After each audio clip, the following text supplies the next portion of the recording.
मुसलमान जो है वो अपनी जिंदगी के मकसद को भूल गया। खाना कमाना, बीवी बच्चों को पालना, इसी को मकसद बना लिया।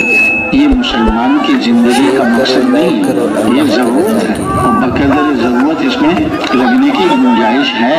अल्लाह ने खाने कमाने से नहीं रोका, लेकिन मकसद नहीं बताया कि ये तुम्हारा मकसद क्या बताया? दावत इल्लल्लाह, खुरूज फी सबीलिल्लाह, लिइलाए कलिमतुल्लाह फिल आलमी कुल्ली। ये मुसलमान की जिंदगी का मकसद। मुसलमान आज अपनी जिंदगी के मकसद को भूल गया और निकलने से पहले हम भी भूले हुए थे। क्यों भाई, भूले हुए थे कि नहीं भूले हुए थे? कोई अपने को दुकानदार समझकर, कोई जमींदार समझकर, कोई कारखानेदार समझकर, कोई डॉक्टर और इंजीनियर समझकर, कोई सदर और वजीर समझकर अपनी जिंदगी की तरतीब चला रहा था। ये तो निकलने की बरकत से अल्लाह पाक ने थोड़ा सी समझ दे दी कि वो हमारी जरूरत है।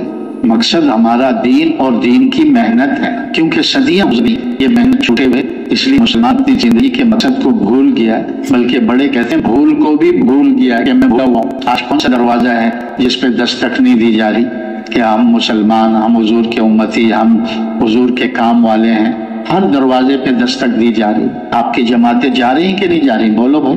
हर दफ्तर में, हर कारखाने में, हर जगह पर मुसलमान को, लेकिन अपनी भूल को भूला हुआ है। कहते बात तो तुम्हारी ठीक है, लेकिन मैं तो दुकानदार हूँ, मैं तो जमींदार हूँ, मैं तो कारखानेदार हूँ। ये नहीं कहता कि मैं मुसलमान, मैं हुजूर का उम्मती और हुजूर सल्लल्लाहु अलैहि वसल्लम वाला काम मेरा काम है।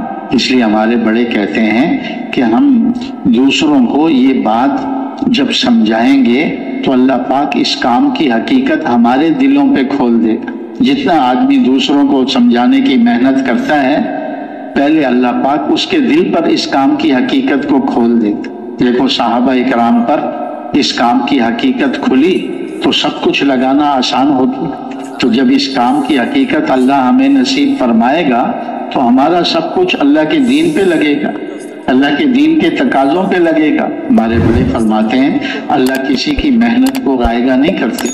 ये जो दुनिया वाले हैं ना, वो मेहनतों में लगे हैं, उन पर अल्लाह ने दुनिया की हकीकत खोली। शेयर करो, लाइक करो अल्लाह की रज़ा के लिए।